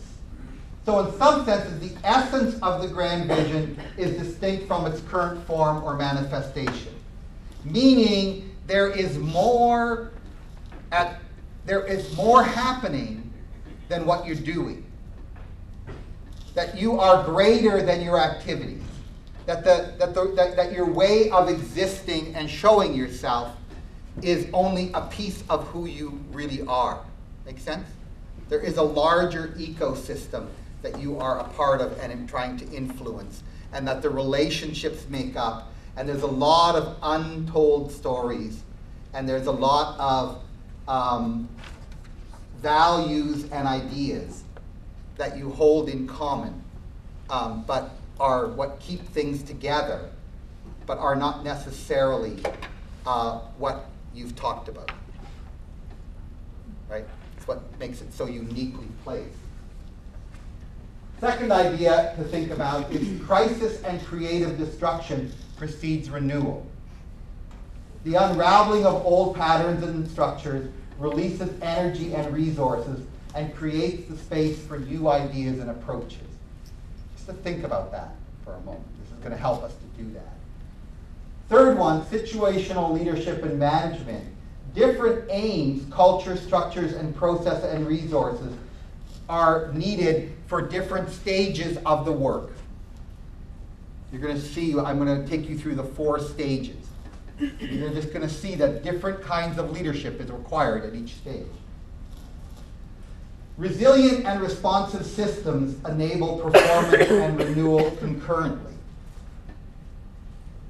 So what happens is you're going to find that within the grand vision or the work of your network, some of it's going to be destructing, some of it's going to be renewing, some of it's going to be performing. See where I'm going? That you're going to be working at all levels. There are internal and external barriers that prevent a group or system moving through change. And lastly, the dynamics of performance and renewal occur at cross-cutting scales. So just, again, I'll introduce those again. Just want you to think about this. These 3 questions. What are the reasons that your organization should tinker a bit with the way it does things, but avoid fixing what ain't broke? Think about that. What is the case for making some important but not drastic changes?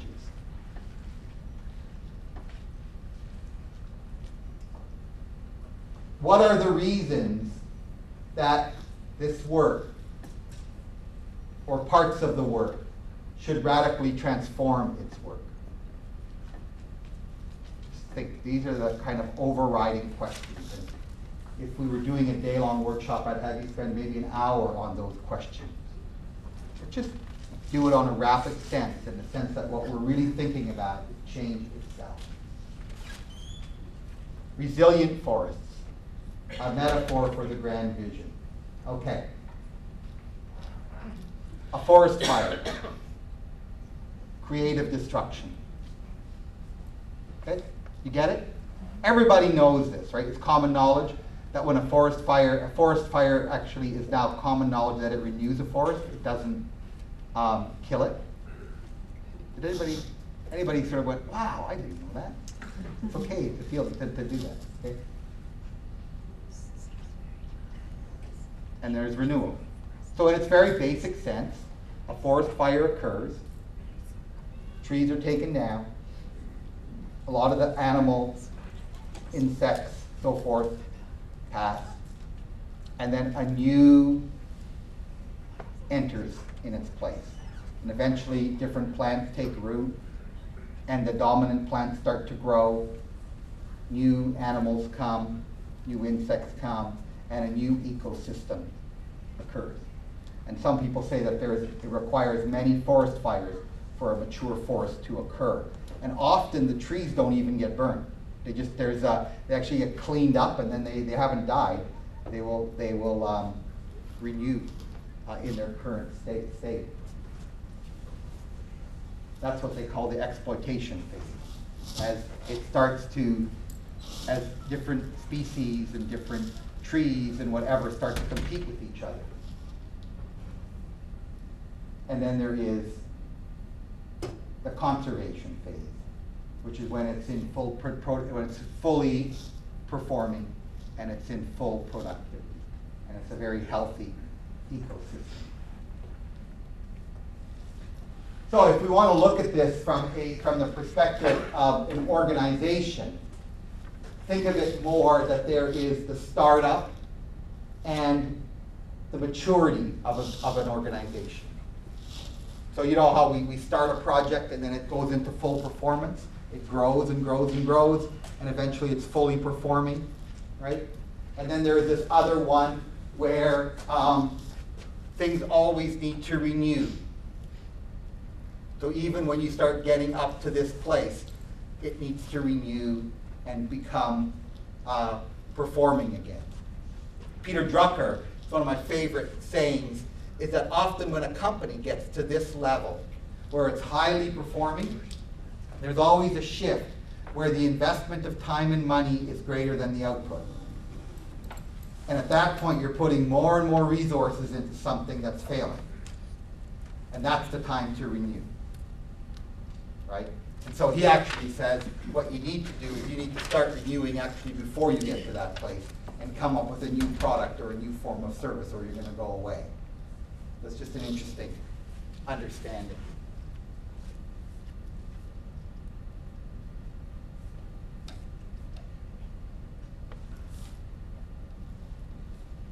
So again, here they are in its thing. It's when we're down here, there is this thing about what we call about releasing, right? Or releasing creativity, right? Moving into an exploration phase, which is interesting.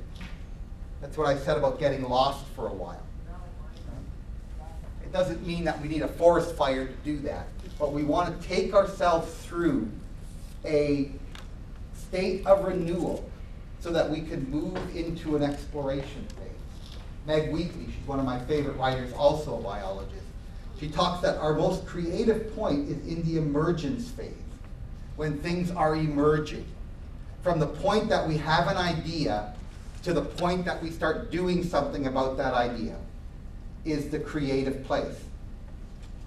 What I find so interesting, you know, I was called in to a community where there had been a double murder, but it was a mistake that was made by a rival gang, and 2 innocent bystanders were killed. And the community was up in arms, and I've done this many times, and I went into that community asking that the gang members be there. And they were so angry that they hadn't done that. And just to show you how dysfunctional that group was, that by the end of the meeting, no matter what I had done or said, what they wanted to do was incorporate. Because what they needed was an organization to fight this. And I thought to myself, wow, they went like overnight, we're going to incorporate. There was no sense of trying to understand what happened. There was no sense of being creative. There was no sense of sort of looking at the options here. It was straight into, we will fight, right? And in reality, when we actually got down to it, the gang was very remorseful and turned in the person that did it, right? So it's not that gangs are right. It's not that we should or shouldn't negotiate with them. It's just that there was a creative solution at bay, and this group wasn't going to hear about it, right? So there was no sense for the creativity to be there, where we think about things. And when we're doing this collaborative work, when we come up with an idea, We want to take the time to really understand it. We don't want to operationalize it too quickly because there's far more at stake here. And we need time to grow into the idea, to come together across sectors and ideologies around an idea and come to an agreement on it, right? That's the exploration phase, and then eventually it moves to that development phase. So let's just look at each of those phases. We have the birth of an idea. We develop and adapt the idea. This is the developmental phase. We refine the idea. So it's just essentially what we're doing here is we're looking at a whole bunch of different processes as an idea starts to take shape. Then we start to take that idea into some form of production. And it grows and we manage it through. We try to conserve that idea. And then, remember that declining part that I was talking about, we're putting more energy in than we're getting out of it.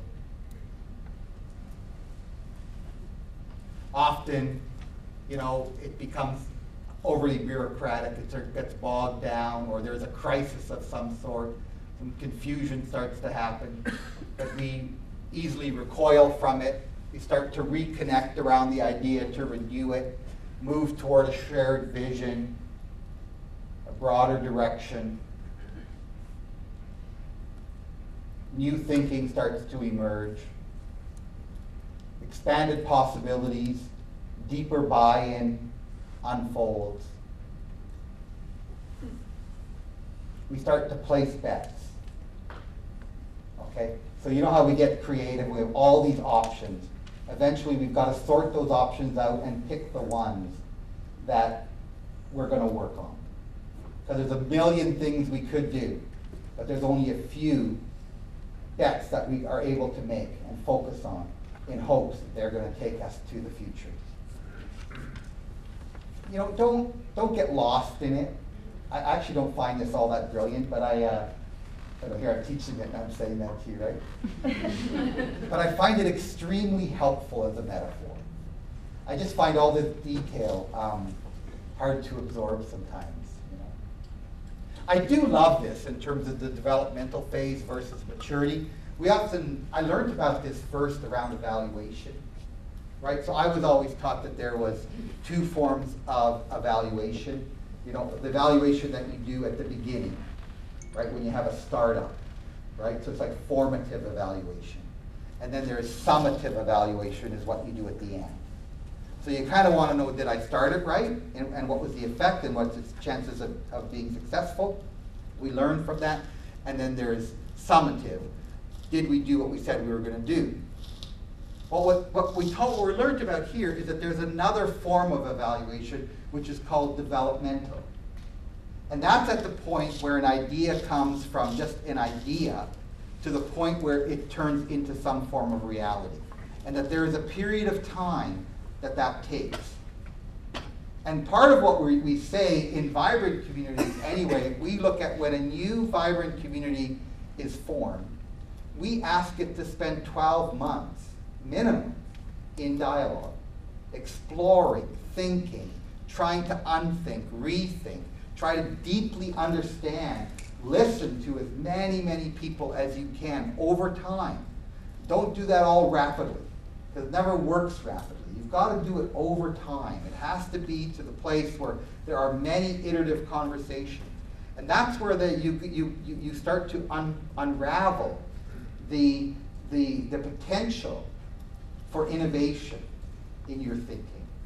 To come up with those ideas that are going to have the greatest impact with the least amount of effort.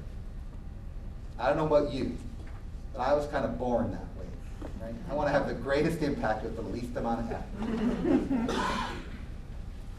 that's what it kind of helps us to understand, that we have to take time to do that, to come up with those ideas. Otherwise, we're just implementing what we all know right away.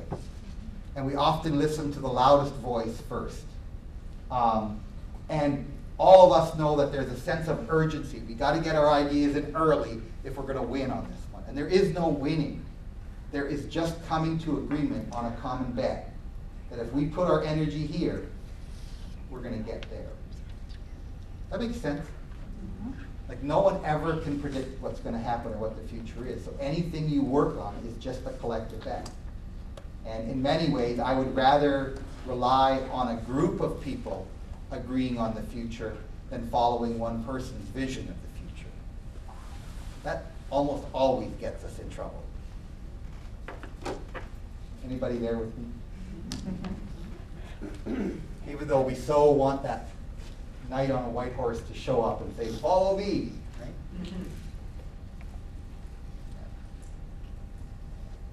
So I just want you to kind of think this through for a second and just find one other person, it could be the person sitting right beside you, and just think about those. I'm going to go back to those four. If you think about those four areas, right, where do you feel most comfortable? Do you feel most comfortable in the creative stage, right, where an idea is being formulated, and you've got a lot of resilience about spending time thinking about getting to that idea? Or are you at the conservation phase where you like to take an idea that's well formulated and take it to scale, right? Or are you the kind of person who says, okay, I'm good when something's not quite working anymore the way we had envisioned it, and I love to bring things into renewal. I have a lot of patience for the past, you know, and I have a lot of patience for people thinking about the future. I got time to take things into renewal, right?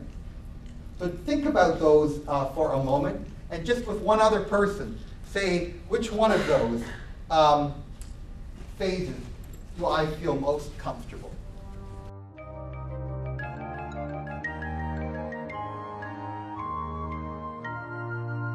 You know, the thing is, for me, I have an awful lot of resilience for this phase. So the developmental phase is my phase.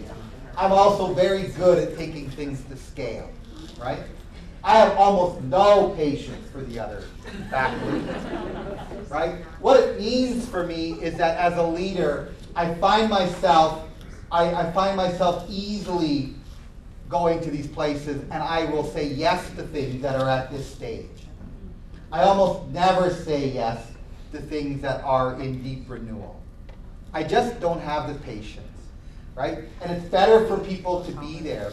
And what we often find, even when we do in our vibrant communities, when things are in renewal, what we find is that we have different working groups. And once we've come up with and we've made our choice, particularly when we get down here, sort of almost through the choice and we move into production, we often ask our leadership table to turn over. Half of the members to leave and a new half to come on. And I remember in our Vibrant Communities campaign, Joseph Allen joined us at that time, and we nicknamed him General Schwarzkopf.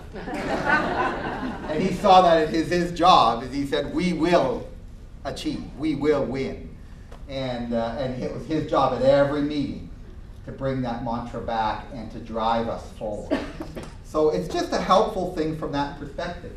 The other thing that is really interesting, and I'm not going to do all the rest of the slides because I can do it with this one, is think about the different projects of the Grand Vision or the different network that you're part of, right? What you're going to find is some of your projects are just evolving. So you should be able to map out which of your projects are in the place where they're just emerging, right? You're just still thinking through those ideas. Which are the projects that are coming to an end, right? And are they going to, we often will do a loop where we go out, where we close them or we renew them. But we should be conscious about that. And we should start mapping our different projects based on where they are on this eco-cycle. And essentially what the theory of this is that in a forest, there's always things that are renewing and always things that are dying. It's the cycle of life. Anybody seen Lion King?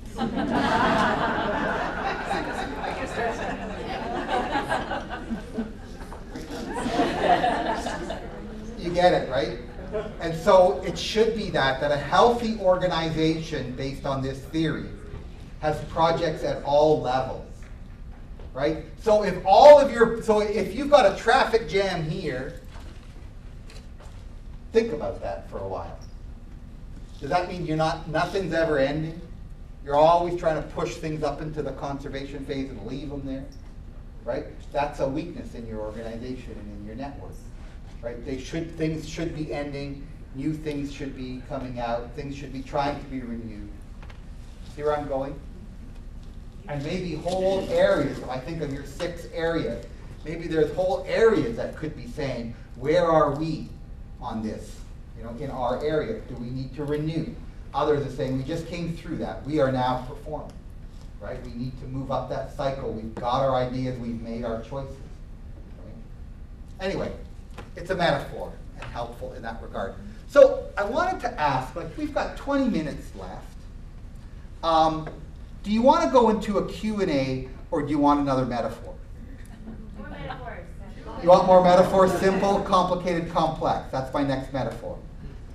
Yeah. You want that one? More metaphors. Wasn't that an interesting one? Like the calling out. More metaphors. More bread, please. More metaphors. Hey, Paul, while you're doing that, we did have a question that came up at our table. May we ask that, please? Yeah, go ahead while I get this up.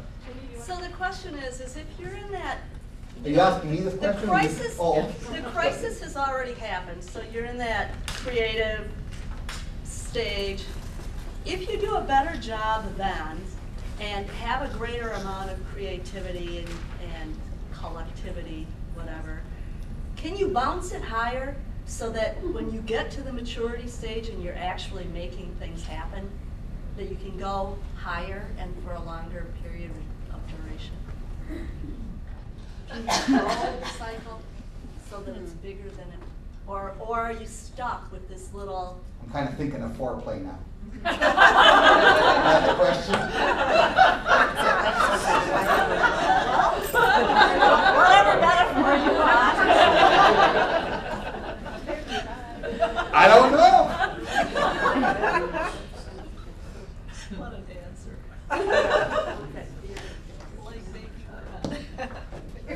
I mean, in theory, right? In theory,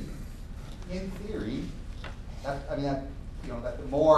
the more effort you put into, but it's all very complicated, right? I mean, in some ways, that sometimes you can go through the developmental cycle very quickly, right, and have an amazing result, because sometimes it's just all that needs to happen.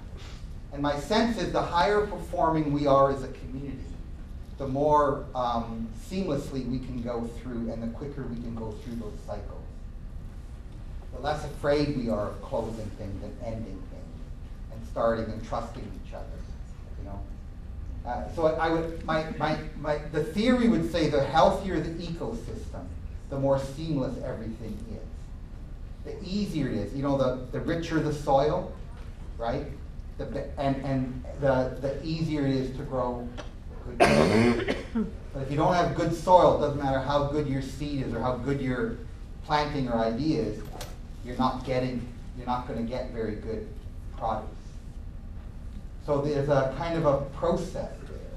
And my sense is that the grand vision and the networks that are here, if you kind of see it as part of developing good soil, because you've got good process, you're learning how to work together. You're learning how to come up with new ideas together and implement them and bring them home, right? Which is why you brought FSG in last week, why you're bringing us in now, because you're actually trying to say, okay, we need to take this to another level, right? And so we need to learn that next stage for ourselves, meaning that you've already come and you've already achieved at a certain level. And you don't have to have a forest fire to automatically renew, right? No. I mean, that's you're trying to avoid the forest fire, right? The longer we stay up here, but if it's more of a continual loop, Right. then you're, Yeah, in that sense, right? I mean, taking it back to the earlier metaphor, you just want to become better lovers. All of it. Traverse City. That's what you're going to have on your sign for the year. Better lovers together.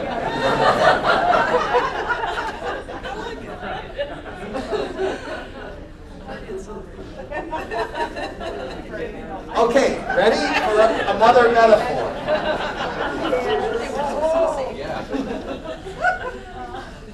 Okay, so this metaphor is very interesting because what it does is it gives us some language around something we already all know deeply. That there are simple solutions, right? Work for simple problems. You need to get more complicated. So in a sense, a simple problem is I need bread, right? I need to make bread. Now, I know that's not simple for some of us. But in theory, if you follow the recipe and you do what you're told you're supposed to do, you're going to get bread pretty much every time. It's a simple solution, right? A more complicated solution, right, is sending a rocket to the moon. Or problem is sending a rocket to the moon. Anybody feel that baking bread is harder than sending a rocket to the moon? It depends how challenged you are in baking bread. But let's just, so what we know is that it's not impossible to send a rocket to the moon, and the more rockets we send to the moon, the better we get at it. Make sense? So it's not formulaic. It's not the same every time, but we can understand the variables over time. And it's like engineering. It's very, very complicated, but the more times we do it, the less complicated it becomes, the more predictable it becomes, right? Any of you have more than one child? Yeah. Do you ever wonder, did these two children come from the same set of parents? So essentially, a complex issue is like raising a child, right? Having success raising one child a certain way is no guarantee of raising the other child that same way. That you're going to have a successful child. You get that? Right? Because children they have their own sense of being, right? They're adaptive. So you put in a technique, they adapt differently than the other one did, and now you're going, what happened? Right? And unless you're there with them, you've lost that chance, right? So it's interesting. So it's just thinking about it in that way. Now, going back to this one, a simple solution is where a group of people are both close to certainty. They can say, okay, we all agree that that is how you bake bread, right? So they've agreed to that, and they've agreed to the process. That's pretty much a simple solution, right? So if you want to build a new playground as a community, you're not going to go through a long, drawn-out process about building that playground. You know that you probably want to get some parents involved about what kind of playground they want, what are they going to use, and then ultimately, once you get to building the playground, you're not going to have a committee doing that. You're just going to basically say, okay, now let's build the playground. See where I'm going? It's not going to be a long, drawn-out thing. On the other hand, if you want to do something like create a school, right, a new school, and you're trying to think that through about what does it mean for our educational system, right? That's a complicated issue, right? There's a lot of teaching out there, a lot of evidence about what makes a good school. But you're not going to do that too quickly, right? You're going to work together, you're going to look at the evidence, you're going to try to say, okay, what are the best forms of education that we should be bringing together here? And then you're going to roll that out together, right? Based on some of the best practices. But so what happens there is that it gets complicated when you're further from agreement immediately on what needs to be done. And you're also further from certainty. Make sense? Like you're less certain about what needs to be done. So you're having to make a bigger bet on what you're going to do. And then when it gets complex, they're around issues that are far from agreement and far from certainty. So things around, you're going to want to deal with poverty, right? There are so many variables related to poverty. If you just think about your 5 counties, right? I mean, it might as well be New York and Los Angeles. Poverty shows up very differently in those two places. And it shows up very differently in the different counties. So if you do one solution for all 5 counties, right? It's not gonna work. That's simple. So now when you say, well, then how do we work if it's that complicated, right? And then what works for one family doesn't necessarily work for another family. That's one of the things I've often said, ending poverty is a niche problem. But it's not just around poverty. Look at food security, right? Food security is a very interesting animal, both around outside forces and internal. It's not just about growing more food, right? It's about growing it sustainably. It's about growing food that have markets. It's about will local people buy the food. See where I'm going? There's all these different variables. So when you want to create food security generally, it's a big issue, right? Health. It's almost impossible in some ways, right? So there's all these bets that we make, everything from healthcare to, how our hospitals operate to, all these things, and there's such a fierce debate about things here related to health in America. But so it's it's a very complex issue. So complex community issues are just basically difficult to frame. It's hard to say, this is the issue. This is why people are poor. This is why people are unhealthy. This is why our food system is insecure. We have millions of ideas, but it's very difficult to frame because there are so many reasons, right? There's a lot of interconnected root causes.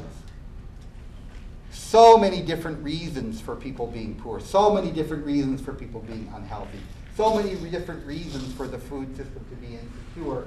And the thing is that they're often they're often interconnected reasons. So meaning that if we change one thing, right, we set up a farmer's market, now the local supermarket goes down. Oh my, well, we didn't think about that, right? And those two can coexist, obviously. But do you see what I'm saying? Everything has a consequence because it's all ultimately interconnected. The whole food system is interconnected. The whole economics, you raise wages, the mom and pop shop goes out of business. Now you have more unemployed people, more poor people. So you see what I'm doing? But yet you raise wages, it's the right thing to do, but it has a consequence that you didn't expect. So there's all these factors, right? If all the issues are interconnected, there's many stakeholders that need to be involved in addressing it, which is why the impetus of the Grand Vision is so important. It's why your networks are so important. Because if you're working on complex issues, we all have to be working on it from different angles. Dynamic and adaptive environment. This is the one that's the most challenging of all. That solutions cause responses on almost every complex issue. And so you need to actually be present. The only way to raise a child is to show up in their lives. It's the only way. There is no formula, there is no book. That's why they often say the only way to raise a child is love, right? But love, in this case, means being present. It's being in their lives, trying to understand deeply what's going on with that child at any given moment, right? And then tempering your own responses based on that. Rules and regulations are only so helpful, right? That's the way Johnny did it. That's the way Susie's going to do it. That's only so helpful. I mean, I'm not saying that, of course, we're not going to have, we have our moral compass, but at the end of the day, we got to be somewhat flexible. Because that child, when you make them do something, they're going to respond in a certain way. And you better be there when they respond, right? And to shut them down is usually the least helpful thing to do. So it's just this kind of interesting. I think children are a wonderful metaphor for complex community problems, right? And how we show up. And what it definitely means is that you need to be deeply present. You can't deal with poverty unless you're deeply present in what's happening, right? You know, if you want there to be sustainable food systems, you need to be deeply engaged in that food, in the food systems that are unsustainable, or in the efforts of making them sustainable. So that's the thing. That's the other thing around networks that are so great, is that when we're working on these complex issues, we gotta find ways for people to taste and feel the issue that they're working on. And I love the last one the most. And we just become huge advocates because we're a national, binational organization now, is that issues show up differently everywhere you go. That what makes Grand Traverse so special, right, makes Grand Traverse so special. It doesn't necessarily make the rest of Michigan so special. It doesn't necessarily make the rest of the country so special. There are things we can all learn from each other, but what makes us special is what's here. It's us, it's the mix of us together. It's the opportunity that we take together. It's the vision that someone has for the grand vision. It's the reason the grand vision could exist in the first place. It wasn't because somebody had this great vision and you all followed it. It's because you all wanted it in the first place. And when the opportunity arose, you said, hey, that's a good idea, right? Because you already knew it was a good idea.